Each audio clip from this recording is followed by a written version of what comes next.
하나님 말씀은 마태복음 11장 16절에서 17절 말씀까지입니다. 마태복음 11장 16절에서 17절 말씀까지입니다.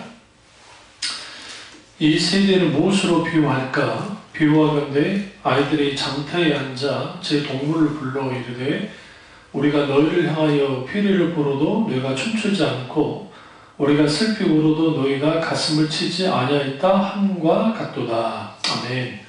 마침 제목은 신자의 변화를 가로막는 것입니다. 신자의 변화를 가로막는 것입니다. 이 말씀으로 오늘 나누도록 하겠습니다. 오늘 우리가 신앙생활 하면서 가장 큰 그 난관이 뭐냐면 변화되지 않는 나 자신입니다. 그러나 이 신자가 변화되지 않는 것은 개인의 문제로부터 시작해서 또 교회의 문제로 연결됩니다. 문제는 변화되지 않는 신자들이 매우 영적으로 위험한 상태에 있다는 거예요.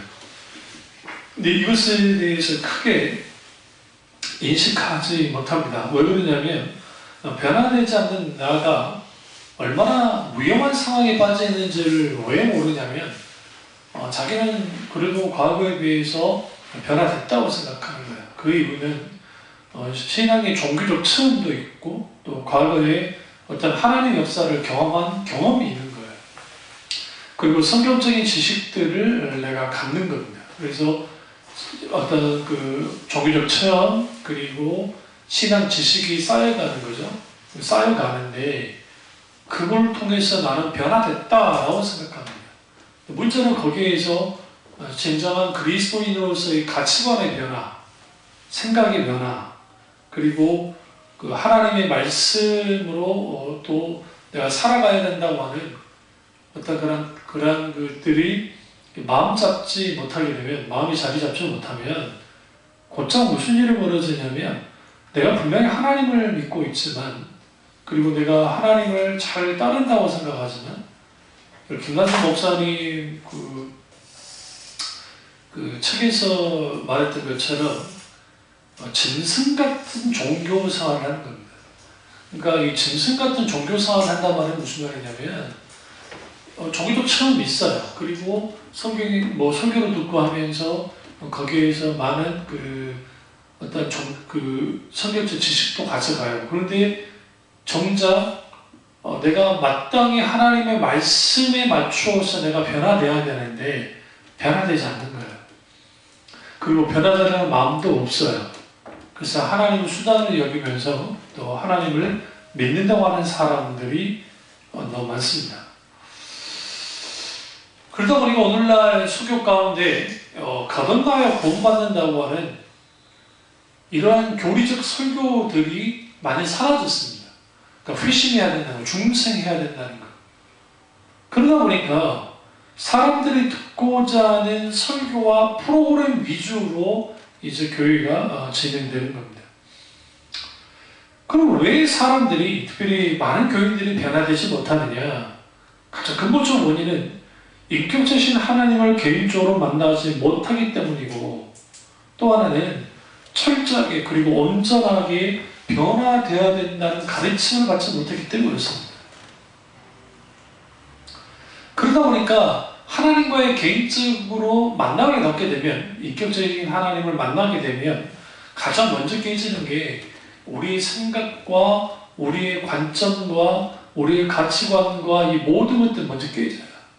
그게 정상이에요. 그러니까 예수님을 만났던 사람들, 그들은 다 하나같이 자기 인생을 살았던 사람들이에요. 근데 예수님을 만나고 난 다음에 그들의 인생이 막 바뀌잖아요. 사개오라든지 또 세리 마태라든지 이런 사람들이 자기 가치관과 세상 가치관을 깨뜨리고 나와요. 물론 그럼에도 불구하고 아직 깨지지 않는 부분이 있었고, 그래서 주님을 따를 때에 이제 출세하려고 하는 그런 마음도 있긴 있었지만, 그럼에도 불구하고 예수님을 만나고 난 다음에 적어도 세상적인 것들이 그들에게서는 큰 가치가 아니라는 걸 알았단 말이에요. 교회에서 듣는 설교 중에 가하고 들을 수 있는 거, 교회는 신자답게 착하게 살아야 된다는 메시지가 있습니다. 그래서 우리 착하게 살아야 됩니다. 라고 말합니다. 그런데 우리의 성품이 예수님의 성품처럼 변화되어야 되고 또 우리의 죄를 회개하고 죄를 승리하는 삶을 살아야 된다는 설교를 듣기가 어렵습니다. 그 이유는 오늘날 많은 교회가 가르치고 있는 복음과 또 가르치는 상당 부분의 것들이 변질되어 있기 때문에 거기에 신앙적인 혹은 신학적인 오류가 섞여져 있어요. 섞였단 말이에요. 그러다 보니까 사람이 변화된다고 하는 그런 필요성이 강조되지 않습니다. 그러면 뭐가 강조되느냐? 현실의 문제를 어떻게 타개할 것인가? 그리고 어떻게 성공한 삶을 살 것인가? 그리고 어떻게 복을 받을 것인가? 에든 토저 목사님 책 가운데 성공이란 무엇인가? 라는 책이 있습니다. 토저 목사는 왜 그 책을 썼냐면 미국 사회가 지극히 성공 중심, 그러니까 물질 중심의 사회입니다. 우리는 공산주의가 무섭긴 하죠. 공산주의가 기독신앙을 부인하고 그리고 또 그런 상태에서 하나님을 없다 합니다. 그 못지않게 자본주의에서 가장 큰 문제는 뭐냐면 하나님보다 물질이 더 우선되는 거예요. 그래서 하나님이라 할지라도 자기의 돈이라든지 성공이라든지 명예라든지 권력이라든지 그것을 채워주는 수단으로서의 종교인 거예요. 그러니까 그렇게 되어지면 거기는 그 사람이 절대 변화되지 않습니다. 그럼 어떤 일을 벌이느냐? 하나님을 이용하는 거예요. 교회 다니면서 중생에 체험을 하지 못한 사람이 생각보다 많습니다. 그러다 보니까 불의 확신이 없어요. 어떨 때는 하나님이 살아계신 것 같고 어떨 때는 하나님이 살아계시지 않는 것 같은 갈등을 느끼고 어떨 때는 내가 구원받은 것 같고 어떨 때는 내가 구원받지 않은 것 같은 상황에 빠집니다. 이런 틈을 이단이 파고들어서 이제 낚아채 가고 또 하나는 가짜 복음이 혹은 싸구려 복음이 예수님 그냥 믿고 내가 입으로 시인하면 구원받았다고 하는 그 선포에 속아서 자기는 구원받은 사람이라고 거짓된 확신 혹은 자기 모순적인 확신을 가지면서 신앙생활을 하는 겁니다. 그럼 그게 언제 깨지냐면 아주 큰 문제를 겪었을 때 먼저 첫 번째 깨지고 그다음에 자기가 병들었거나 했을 때 어떤 상황이 뵀을 때 깨지고 그 다음에 또 깨질 때 언제 깨지냐면 죽음이에요. 죽음 직전. 그러니까 오늘날의 시대의 분위기와 그리고 이런 잘못된 조류의 영향으로 변화되어야 된다는 것 알긴 알아요. 생각하긴 해요. 그러나 그 변화는 일어날 수가 없다라고 해요. 그러니까 설교로는 변화될 수 있습니다 라고 설교는 하지만 사실 그 설교를 듣고 있는 교인들은 변화할 생각이 별로 없어요. 왜냐하면 헬러 브레이카이 목사님 말씀처럼 이 대가 치름이 얼마나 힘든지를 알기 때문에 사람들이 하나님 앞에 자기를 전환하고 조정하려 하지 않습니다. 그런 문제는 조정하지 않고 전환하지 않는 그 고통이 큼에도 그러나 그 고통은 자기와는 별로 상관이 없다고 생각해요. 오히려 내가 하나님께 전환했을 때 갖게 되는 그 고통이 너무 힘든 거예요. 어려운 거예요. 그래서 연연하는 거예요. 그러다 보니까 자꾸만 무슨 일이 벌어지냐면 많은 사람들이 하나님께 변화되는 그런 삶을 살기보다는 또 변화해야 된다고 하는 그런 것을 잡고 살기보다는 그냥 신앙생활은 내가 어떠한 누구의 관심도 받지 않고 헌금하고 그 다음에 교회 예배에 참여하는 것으로 신앙생활이 전부라고 여기는 사람들이 많아요. 그렇지 않았다고 한다면 초대형 교회에 등장하지 않았을 겁니다. 절대로 등장할 수가 없습니다. 그러니까 누군가의 영적인 권위 아래 목회자의 영적인 권위 아래 들어가서 그 안에서 정말 하나님 나라에 갈 때까지 목양이라고 하는 그런 하나님이 만들어 놓으신 신성한 제도 속에서 신앙생활하면 좋겠는데 자유롭게 신앙생활하고 싶은 거예요. 90년대 중반만 해도 교인들이 이제 수평 이동이 많았습니다. 수평 이동하면서 내보는 게 뭐였냐면 목사님이 신방 오지 않는 겁니다. 그 이유는 내가 편하게 신앙생활하고 싶습니다. 그러니까 나를 교회 무슨 일하는 데 끌어들이지 말고 뭐 하지도 말고 나 이 교회 다니는데 그냥 다니는가 봐 그냥 만족하십시오. 내가 알아서 헌금도 하고 예배 출석도 해드릴 테니까 그 정도로 만족하십시오. 그게 90년대 중반에 일어났던 일들이에요. 오늘날에는 말할 것도 없습니다. 강남에 있는 교회들 중에 목사님이 신방하는 거 원치 않아요. 왜 내 개인의 영역까지 목사님이 들어와야 됩니까? 그렇게 여기는 거예요. 그러니까 이러한 일들은 뭔가 잘 살게 됐기 때문에 그게 아니라 신앙은 일종의 동호회 모임처럼 돼버리는 거예요. 그러니까 인격체신 하나님을 만나면 가장 먼저 일어나는 게 뭐냐면 자기가 깨지는 거예요. 내가 주인인 것을 인식하고 회개하고 돌이키는 거죠. 하나님 앞에 오는 거예요. 그리고 난 다음에 이제 내가 이전의 삶을 청산하고 이제는 정말 진정한 그리스도인으로서의 삶을 살아내겠다고 하는 결단을 합니다. 물론 그 과정에서 예전으로 돌아가기도 하고 넘어지기도 하고 실패하기도 하고 하지만 그래도 방향은 그래도 내가 예수 그리스도를 닮아가려고 한다고요. 그것을 위해서 나타나는 게 이제 제자화 훈련인 거예요. 제자 훈련. 그게 70년대 말, 80년 초에 등장했는데 그게 왜 그러냐면 이제 한국 교회의 그 부흥 강사들을 통해서 어마어마한 그 경제 개발이라는 걸 통해서 그 대도시 성장을 통해서 큰 교회들이 등장하기 시작했습니다. 그러다 보니까 양쪽으로는 성장을 했고 또 종교적 체험도 있고 또 뭐 성경적 지식도 되긴 했는데 문제는 뭐냐면 사람이 안 변하는 거예요. 바뀌지 않는 거예요. 그래서 그 뭐가 문제인가 라고 이제 목사님들, 의식 있는 목사님들이 들여다보니까 진리의 말씀에 의해서 깨뜨려진 적이 없는 거죠. 그래서 그러면 이제는 교인들을 한 사람 한 사람 이제 제자화 시켜야 되겠다.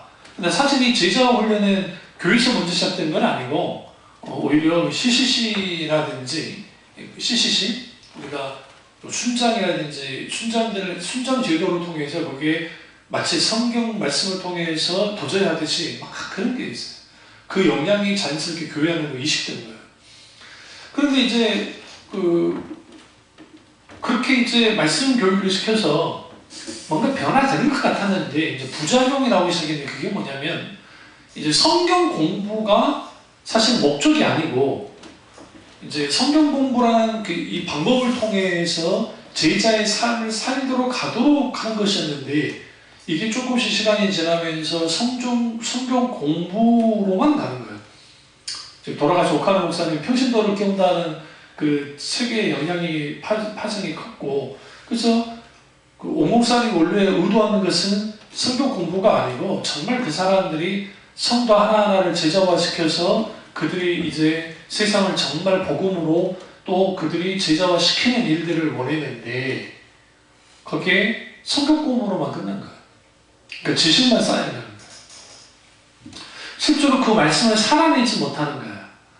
이제 살아내지 못하니까 동시적으로 나온 게 이제 quiet time이라고 하는 이제 우리가 잘 아는 그 큐티라는 거 여러분 들어보실 텐데 큐티라는 게 나온 겁니다. 그래서 이제 큐티 책자가 지금 그 도란도 소원이라든지 책자가 좀 좋은 책자들이 많이 나왔어요. 그래서 이제 많이 나와서 그런 그 책자를 가지고 이제 말씀을 깊이 묵상하는 거죠. 그리고 그 말씀으로 하루하루 살아가는 거예요. 왜? 이제 큐티는 매일매일 하는 거니까 매일 묵상을 하고 그리고 하는 거예요. 그런데 이제 문제는 뭐였냐면 이게 그 큐티 자체는 좋은데 그 개인 경건도 아주 유익하긴 했는데 이제 뭐가 문제가 됐었냐면 이게 이제 그 늘 하는 그냥 일상의 일로 끝나니까 이제 그냥 일상적으로 하는 것이다 라는 게 되고 또 하나는 이게 그 개인적인 성경 해석, 다시 말하면 이 잘못된 성경 해석을 통해서 이상하게 큐티를 하기 시작했단 말이에요. 그리고 그 책자라든지 이제 여러분 아셔야 되는 게 그 여러분 보고 있는 지금 성경에 그 주석을 달아놓은 거 있잖아요. 그런 것들이 대부분 그 MDB 정도 수준, 그러니까 목회학 석사 수준 정도의 그런 글들이에요. 그러니까 해석이 이런 말씀 드리면 뭐 거기 성경 만드는 분들이 뭐 화낼 줄 모르지만 사실 오류가 많아요. 신학을 한 저희 입장에서는 저는 뭐가 편하냐면 그런 거 없는 이런 성경이 좋아요. 이게 거슬려. 읽다 보면 이게 거슬린다. 물론 이제 평신도라든지 성경에 익숙하지 않는 분들에게는 참 유익이 될 거라고 생각은 하지만 이제 문제는 그 성경 해석을 자의적으로 하는 거야. 이 자의적으로 해석을 하기 시작하니까 이제 성경 말씀을 어떻게 이제 하냐면 자기식으로 막 은혜를 받아들인단 말이에요. 요즘에는 큐티의 폼이 없죠. 이제 재미가 없어. 이제는 사람들이 싫어하는. 그러니까 이게 80년도 중반, 90년도 초반까지 해도 큐티가 아주 열풍이 있다고요. 그 왜 그러느냐? 사람들이 이렇게라도 해서 변화됐으면 좋겠다라고 했는데 변화가 되지 않아요. 여기서 우리 뭐를 할 수 있냐면 프로그램이 절대로 변화시키지 못해요. 사람을. 제자와 훈련은 무엇으로 바뀌어졌냐면 제자와 훈련은 교회 성장 수단이 된 거예요. 그래서 그 교회 그 제자 훈련 1기, 2기, 3기, 4기 해가지고 막 제자 훈련을 시키는 거예요. 그래서 어떻게 헌금을 하고 어떻게 뭐 하고 그건 참 좋은데 그게 이제는 1기, 3기 하면서 서열이 정해지고 또 내가 그걸 공부했기 때문에 나는 이렇게 변화된 사람이라는 착각들을 하는 거예요. 실제로 그 말씀을 살아내야 되는데. 그리고 그 성경을 그 공부를 가르친 분이 그 일종의 그 뭐가 되냐면 아주 영웅화돼요. 그러니까 그 이게 이제 저희 제가 신대원 다닐 때도 그 문제가 있어서 이제 논증을 했었는데 그 제자 훈련이 정말 아주 귀한 것이긴 했지만 병폐가 과거 그 누굽니까 싸구려 봉강사들이 했던 그 병폐만큼 큰 병폐를 가져다 줬는데 그게 뭐냐면 그 제자 훈련을 시키는 그 목사가 마치 신격화된 거예요. 그러니까 어떻게 신격화가 되냐면 마치 교주 비슷하게 그러니까 교주까지는 아닐지 모르지만 신격화되는 이유가 아주 좋은 프로그램을 가지고 공부를 가르쳐요. 그리고 그걸 이제 사람들에게 하잖아요. 그러면 그 속에서 그 사람의 1기, 2기, 3기 계속 배출되면서 그 사람이 영웅화되는 거예요. 이건 제 말이 아니에요. 실제로 근거가 많았어요. 그리고 사람들은 그런 데 몰려가요. 그래서 좀 유명하다 싶으면 성경 공부 그렇게 하고 유명하다 싶으면 그게 후로 막 몰려다녔어요. 그 당시에 80년도 중반, 90년도 중반 이상까지는 그렇게 하면 사람들이 몰려다녔단 말이에요. 그리고 그렇게 했던 교회들이 성장을 했어요. 그게 대표적인 게 이제 에스모 교회, 서초교회에 있는 그 교회가 그런 교회가 된 거예요. 그래서 이제 목사님들이 저도 그렇고 저희 동기들도 그렇고 목사님들이 진짜 제자 훈련이 성공하려면 그것을 했던 일본뿐만 돌아가서 원목사님뿐만 아니라 몇 분이 이제 초대형교를 이뤘는데 그 초대형교회를 확 분리시켜버렸던 거예요. 그러니까 제자들에게 다 이제 100개면 100개, 50개면 50개 교회를 다 분리를 해가지고 그래서 제자들에게 목회를 맡기고 지옥교회로 퍼지게 만들어야 된다. 만약 그렇게 했으면 제자와 훈련의 파장은 한국교회의 팽도로 바꿨을 겁니다. 근데 그렇게 못했어요. 그는 첫 번째 오목사님이 그런 생각조차도 안 했고 또 그러니까 뭐 오목사님 돌아가시고 그분 제자들이 막 그분을 막 신성시하고 막 그러는데 그분 참 존경해요. 난 정말 귀한 분이라 생각하지만 그것까지 하지 않았어요. 마치 뭐 그 분당에 있는 그 양복이 목사님이 그분의 제자니까 뭐 이해는 되는데 마치 뭐 그러지 않는 분처럼 그러는데 그건 웃기는 소리예요. 근데 그렇게 하셨으면 정말 한국교회는 선한 영향력을 끼치면서 정말 그랬을 거예요. 그럼 오목사님 첫째 의지도 없었고 그런 생각도 없었고 두 번째는 오목사님 의지가 있었어도 장로님들이 막았을 거예요. 목사님 쫓겨났을 거예요. 그러니까. 그게 교인들이 원치 않아요. 저 분당에 있는 그 목사님이 10년 안에 교회 뭐 한다 했잖아요. 지금 그 소리 들립니까? 지금 그 말한 지 얼마 안 남았어요. 이제 그 10년이라는 그게 10년이 얼마 안 남았다고요. 안 돼요. 왜 안 되냐면 본인은 말로 뭐 할지는 모르지만 지금 그렇게 그 상태에서는 절대로 안 돼요. 왜 그러냐면 완전히 이걸 해버려야 돼요. 이 순간. 그리고 본인은 빠져야 돼요. 그러니까 그 목사님이 빠져야 된다고. 그냥 아예 다 빠져보셔야 돼요. 그리고 그분이 시골로 가버려야 돼요. 사람들이 접근하기 힘든 곳으로. 그리고 난 다음에 교통정리를 다 해서 진짜 그 한국교회, 작은 교회들을 그렇게 하면 모르는데 그럼 그분은 의지가 있어서 한다고 하더라도 안 돼요. 그게 장로부터 시작해서 다 막아요. 설사 빠진 날짜라도 다른 사람 채워서라도 그 교회를 끌고 나가려고 합니다. 그러니까 이게 한 사람의 힘으로 되지 않아요. 하나님이 하셔야 돼요. 그러니까 그래서 그 사람들이 변화되지 않는 이유 중에 이게 뭐 작은 교회, 초대형 교회에 다 상관없이 인격체신 하나님을 우리가 만나고 또 십자가의 복음 앞에 직접적으로 대면하는 게 필요해요. 오늘날의 교회가 안정감을 주는 메시지가 많아요. 그러니까 구원에 있어서도 뭐 문제에 있어서도 환경에 있어서도 어떤 것이든 안정감을 주려고 해요. 그래서 하나님은 다 이런 걸 해결해서 안정감을 주십니다. 거기 뭘 빼놨냐면 고난과 문제, 고통을 딱 빼놓은 거예요. 그러면서 그 신번영주의나 적극적 사고방식의 이 고통을 어떻게 그 이해하냐면 이거는 아주 부정적인 것으로 봐요. 자기가 아니라 그럴지 모르지만. 그래서 이거는 빨리 문제를 해결하고 이걸 없애버려야 되는 거예요.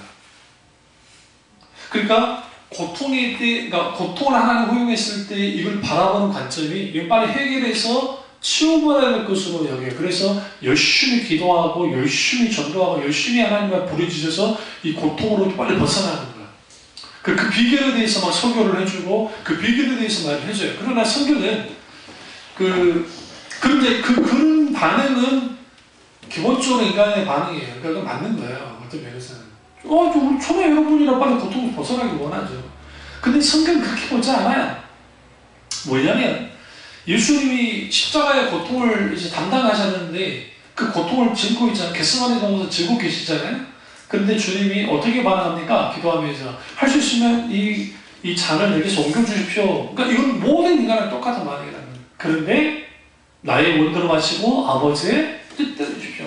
고통 가운데에서 하나님의 본심을 알고 그리고 왜 하나님이 내게 이런 고통을 허용하셨는지 그 고통 속에서 내가 어떻게 이제 하나님께 반응할지 그리고 그걸 통해서 어떤 열매가 맺어지는 것까지 나가도록 하는 게 성경이에요. 그러니까 그게 안 되다 보니까 값싼 복음 그리고 그 소위 말하는 조건 없는 그 하나님의 은혜를 말하면서 그 소위 구원은 다 이미 얻은 것으로 간주하는 거예요. 그러니까 더 이상 할 게 없어요. 이걸 좀 더 나가면 엄밀히 말하면 이런 신자가 변화되지 못하는 게 아니라 변화할 이유가 없어요. 왜? 난 구원받았으니까. 그러니까 변화하지 않는 거예요. 그러니까 이런 사람들이 권사님, 안수집사님, 장로님, 목사님이 되어버리면 그런 사람들의 무리 속에서 교회가 있게 되고 그 교회가 어떻게 진행되어져 나가냐면 거기에 소위 말하는 하나님을 믿는다고 하지만 정말 하나님을 믿는가? 그리고 얼마나 변화되는가? 아니라는 거죠. 세상의 눈으로 성공한 목사님들이라 할지라도 그 여목사님이 그때 어떤 그 교계 모임에 있어 갔다가 이제 우리나라에서 그 이름만 대면 아는 목사님 그 재적성도 거의 10,000명 가까이 되고 추수성도 한 7,000~8,000명 되는 그 목사님이 연시 그랬다고 하시잖아요. 이제 당신 설교 좀 들어봤는데 참 귀한데 내가 고민이 뭐냐, 변화되지 않는 교인들이라는 거예요. 변화될 것 같은데 변화되지 않는다.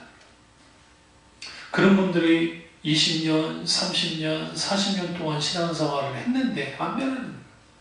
그래서 목회에 대한 아주 갈등을 하고 있다. 그러니까 그런 말을 하는 목사님은 괜찮은 분인 거예요. 그런 분들이 뭐가 아쉽겠어요.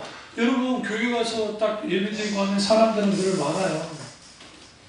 오늘 포털에 잠깐 보니까 그 세번안교회가 지금 기존에 있던 교회보다 10배 정도 커졌다는데, 3배가 10배인가? 거의 커졌다고 하는데, 거기는 뭐 800 매덕 들었다는데, 제가 알기로는 1100인가 들었다고 알고 있거든요.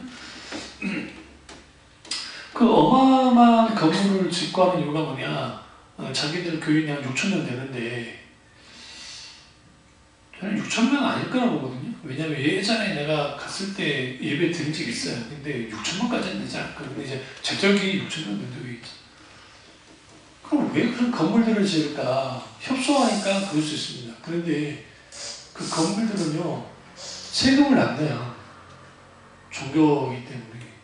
그 건물들을 올리잖아요. 빌딩시로다 올리고 막 건물들이 하잖아요. 그 재산 가치는 상상을 초월해요. 그러니까 국외 교인 하나가 23억짜리 파이프 오르간을 그 헌금을 했더라고요. 그 23억 파이프 오르간을. 그러니까 이제 얼마나 저기 재정적으로 강력한 교회인지 알겠죠. 그러니까 그 교회 참 대단하다는 거예요. 23억짜리 파이프 오르간을 직접 기증을 했다는 거예요. 우리나라 못 만드니까 이제 외국에서거든요. 그거 여러분 그 사온다고 되는 거 아니에요. 그 사오죠. 그 사람들이 와요. 설치하는 사람들까지 그 다 들어가요. 그것도 공사 다 하고 거기 설치하는 것까지 다 해주고 이제 하는 거지. 중세 교육 보는 것 같지 않으세요? 만약에 그 정도 돈을요, 이제 S교회가 최초에 3,001억 정도 들었는데요.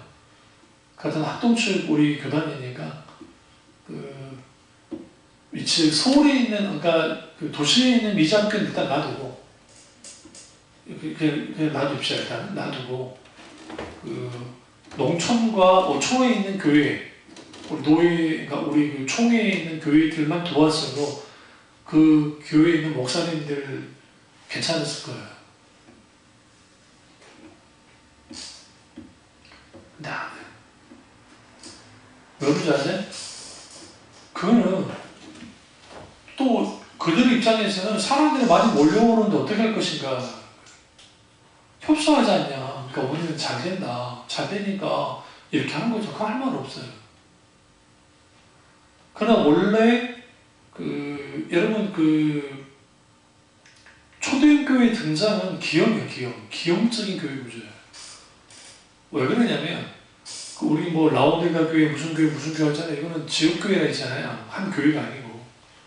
그러니까 이런 등장은 카톨릭 때, 카톨릭이 하면서 뭐 즉 바티칸에 있는 뭐 피렌체의 도우모 성당, 쾰른 이런 것들, 거기 사람들이 모여야 되는 거예요. 그러다가 무엇으로부터 진리로부터 떠나니까 탁게 부서졌어요. 그 영국은 지금 성공회도 그렇고 그런 교회 건물들이 다 술집으로 팔리고 레스토랑으로 팔리고 박물관으로 팔리기도 하고 또 막 그래요. 주로 술집으로 많이 팔려요. 그 이유가 음향시설이 필요가 없대요. 그래서 나이트클럽하기 참 좋다는 겁니다. 조용하면. 그러니까 그런 것으로 다 바뀌어져 버려요. 왜 그러냐면 일단 변화되지 않는 교인들, 왜 변화되지 않느냐? 변화할 이유를 찾지 못하기 때문입니다. 인격질 하나님을 만난 적이 없으니까 자기가 주인이라는 인식조차 하지 않아요. 그래서 교회 강단에서 목회자들이 현재의 상태에서 벗어나 전혀 새로운 사람이 변화되어야 한다는 필요성을 가르치거나 깨우쳐 주지 않습니다.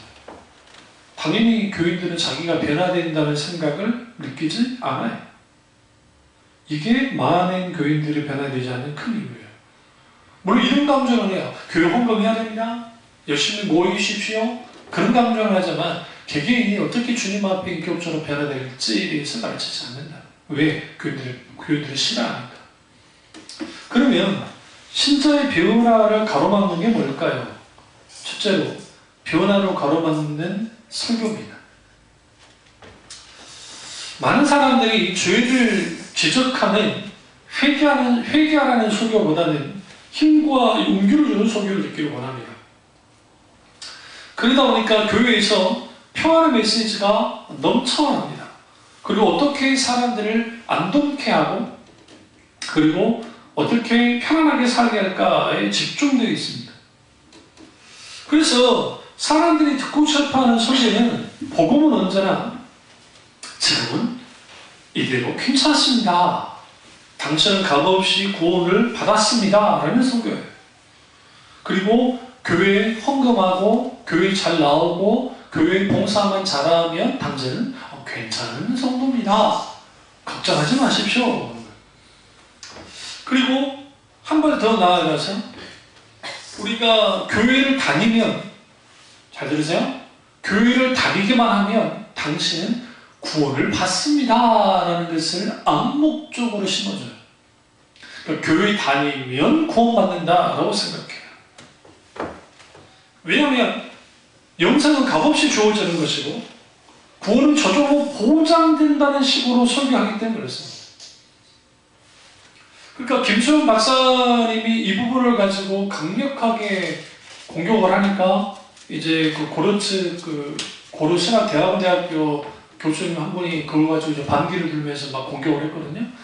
그러니까 저는 그 김소영 박사님의 그 주장이 좀 과격한 면이 있다고 분명히 저도 그렇게 생각을 합니다. 그리고 또 신동훈 교수님 고려대 고려신학대학원대학교 교수님이 그 반격한 것도 저는 이해가 되긴 해요.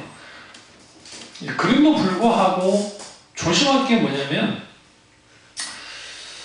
그 한국교회의 그 가장 큰 병폐가 구원을 이미 받았고 그러니까 나는 아무 염려할 필요도 없고 지금 이 상태에서 괜찮다고 하는 평안과 위로만을 설교가 되어주고 있기 때문에 예수님이 근신할 겨 기도로 하라고 하는 그런 말씀들이 통하지 않아요.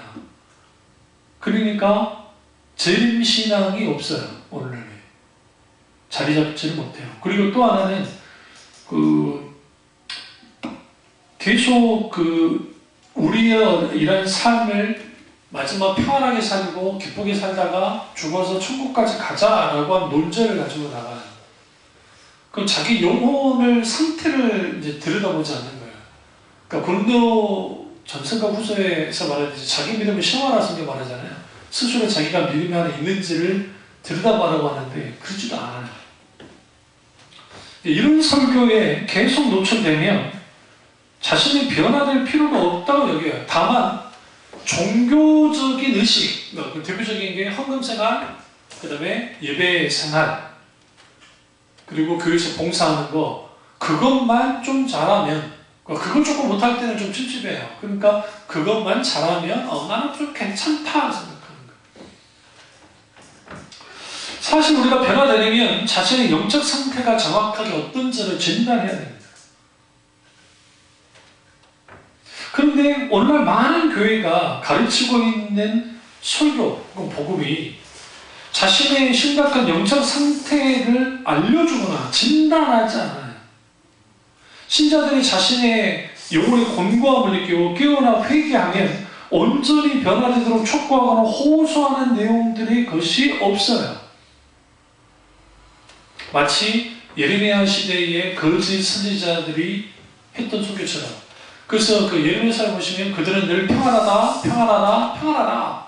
걱정하지 말아라. 하나님이 복 주신다 하는 거였어요.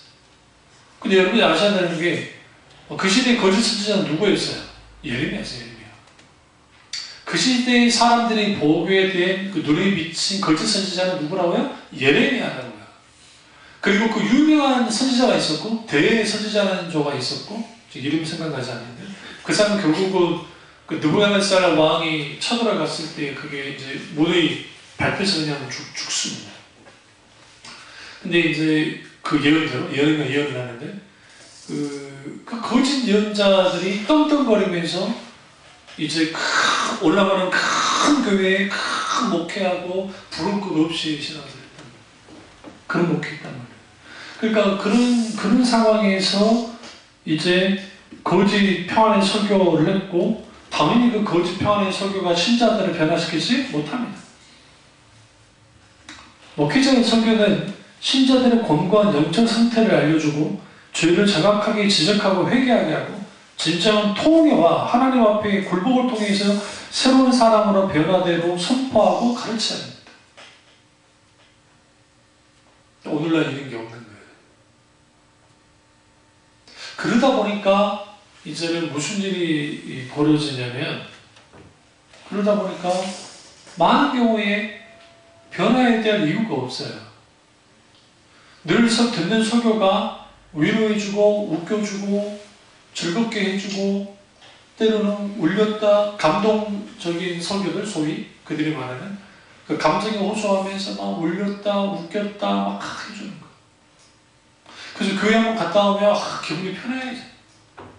근데 남는 건 없어. 예화만 기억이 남고. 그런 식으로 신앙생활을 계속 해온단 말이에요.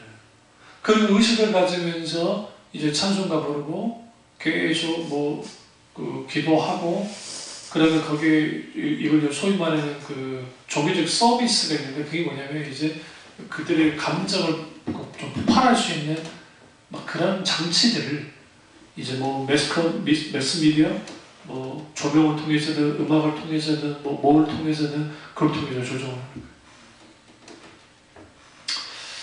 두 번째는 값싼 은혜가 변화를 가져왔습니다. 이런 설교 가르침을 들어봤을 겁니다. 자, 한번 읽어볼게요. 우리는 죄인입니다. 우리는 어차피 죄 가운데 태어나 죄를 매일 물먹듯이 짓고 삽니다. 사랑의 하나님은 은혜로 다 용서하시고 덮어주시고 구원해 주십니다. 그냥 입으로 주님을 믿는다면 신만 하면 됩니다. 믿기만 하면 하나님 은혜로 다 구원해 주십니다. 어떤 들으면 별 문제 없어 보여요. 여기에 심각한 오류를 갖고 있어요. 여기서 값싼 은혜에 물들게 되면 변화가 불가능하게 되는데, 그러면 여기서 말하는 은혜가 뭐냐는 게 중요해요. 은혜. 하나님이 덮어놓고 다 용서해 준다는 거예요. 근데 여기서 말하는 값싼 은혜는 결코 그 은혜 자체가 값싸지 않아요. 예수 그리스도의 십자가의 값만큼의 값을 치르고 주님 우리를 구원하셨어요. 그리고 우리는 은혜로만 구원받는다고 하는 그 가르침이 아주 퍼져 있는데, 구원은 오직 은혜로만 구원받는 건 맞습니다. 그런데 성경에서 말하는 은혜와 값싼 은혜는 전혀 달라요.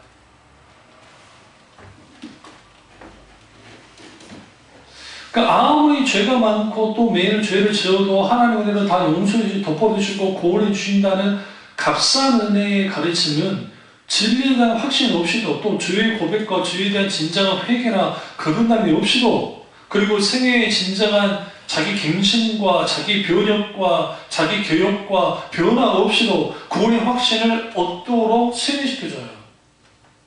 그러니까 자기를 부인하고 자기 십자가를 지고 나를 따를 것이다 라고 하는 그 주님의, 따라야 된다는 그 주님의 말씀이 더 이상 가치가 없어요.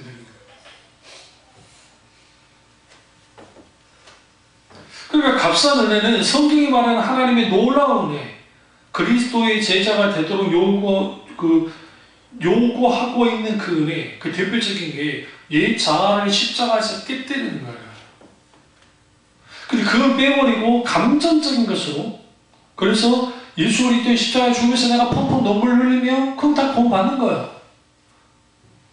그러니까 고난주간 되면 더 패션 오브 크라이스트라고 하는 그 영화 있잖아요. 그 영화를 탁 틀어주고 사람들이 막 눈물을 흘리면서 예수님이 나를 위해서 죽으셨어, 예수님이 나를 위해서 죽으셨어, 어떡하면 좋아, 하나님 용서해 주세요 하면서 막 눈물 흘리면서 기도를 해요. 근데 문제가 뭐냐면 진짜로 변화되지 않는 거예요. 감정의 쓰레기들만 있고, 감정의 잡동사들만 있고, 진정한 인격주신 하나님 앞에 내가 내 전생애가 어떻게 굴복되어지고 이 자아가 십자가 앞에서 깨뜨려져서 새 자아로서의 삶, 예수 그리스도를 닮아가는 그런 삶까지 가지 않는 거예요. 그러니까 이 값싼 은혜는 결국은 은혜를 단순히 어떤 교리나 이론으로만 받아들이는 거예요. 은혜 속에 들어있는 은혜의 진정한 능력, 그는 뭐예요?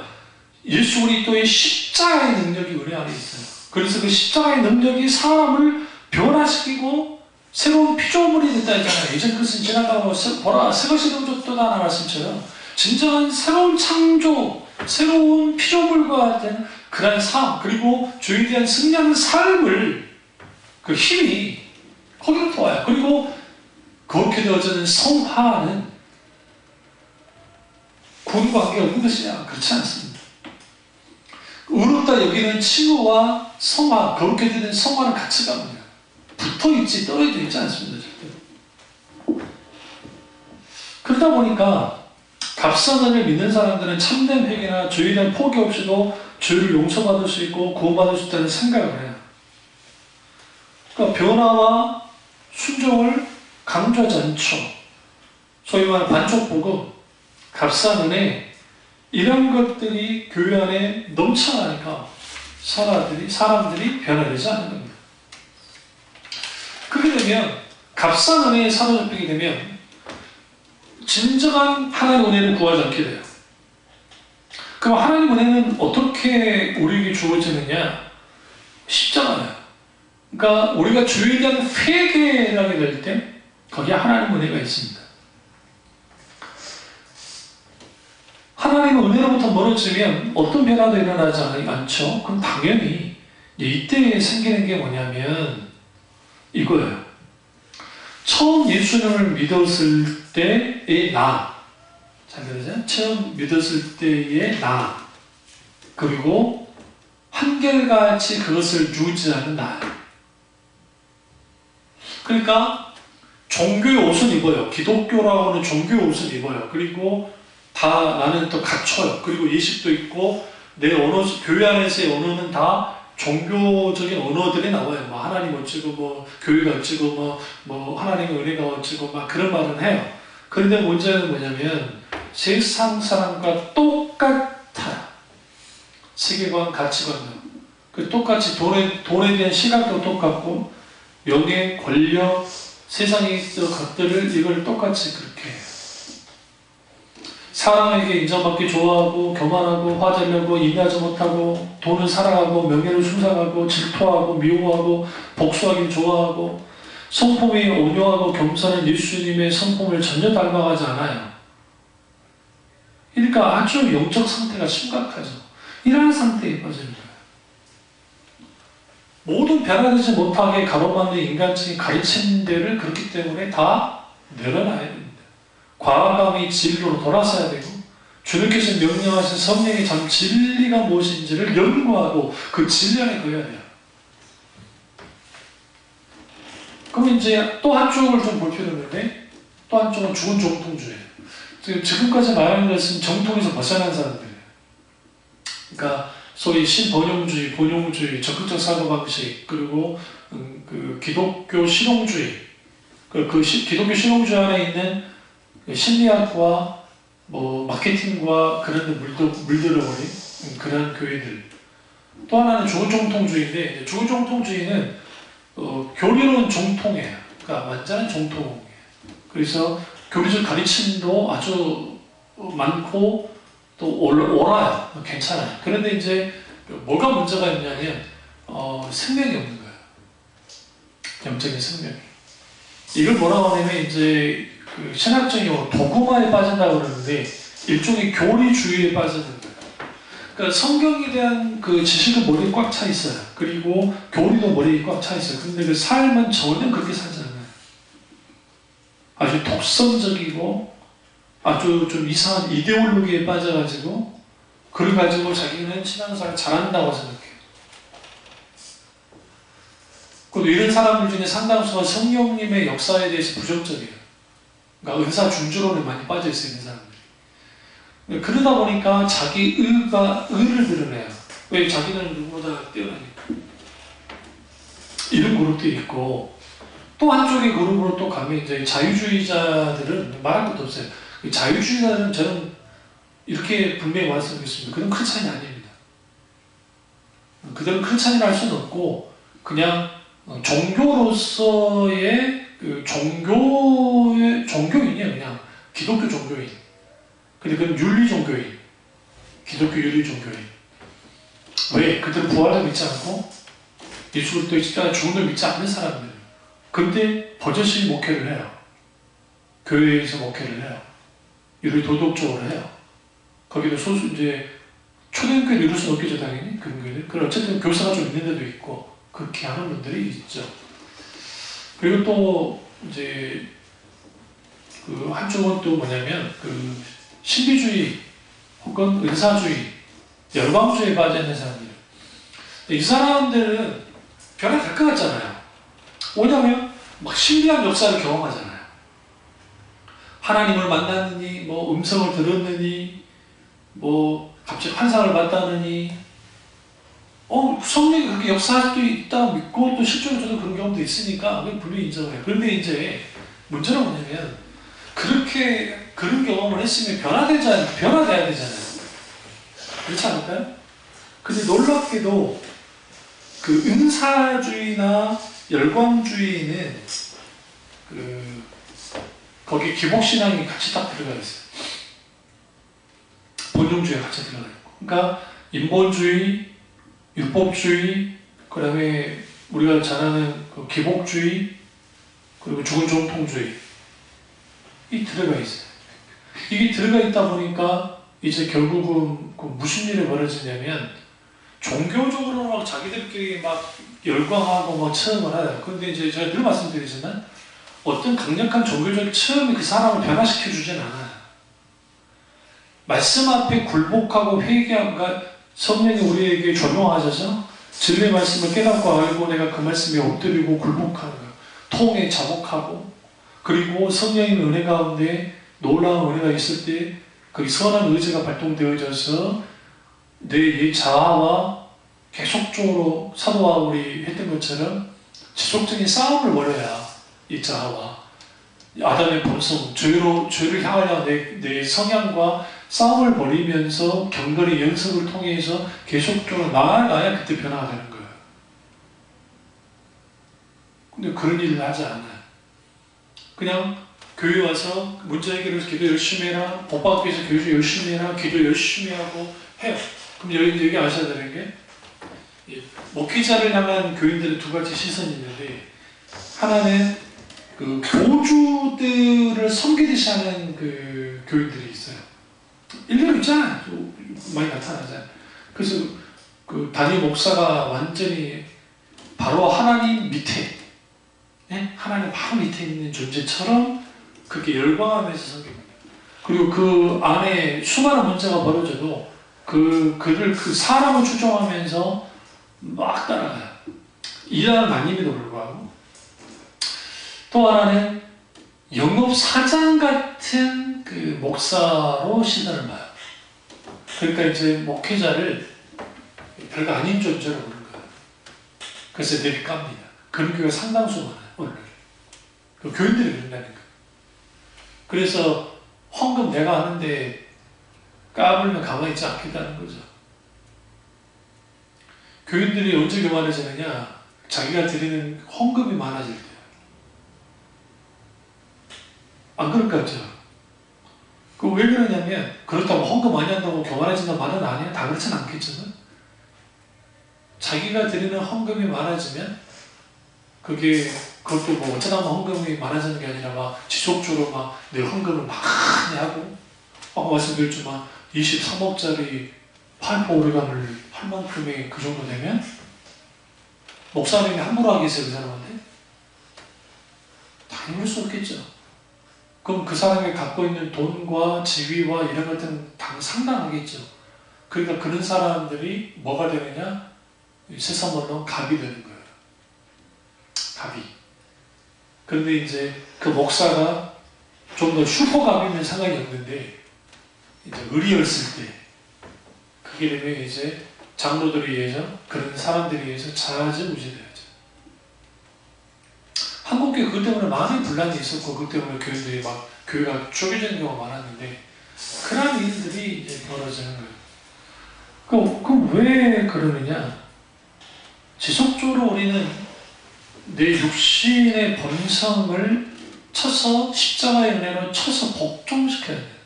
그러니까 우리는 늘 주님께 나아가서 회개하고 돌이키고 하나님 앞에 기도해야 돼요.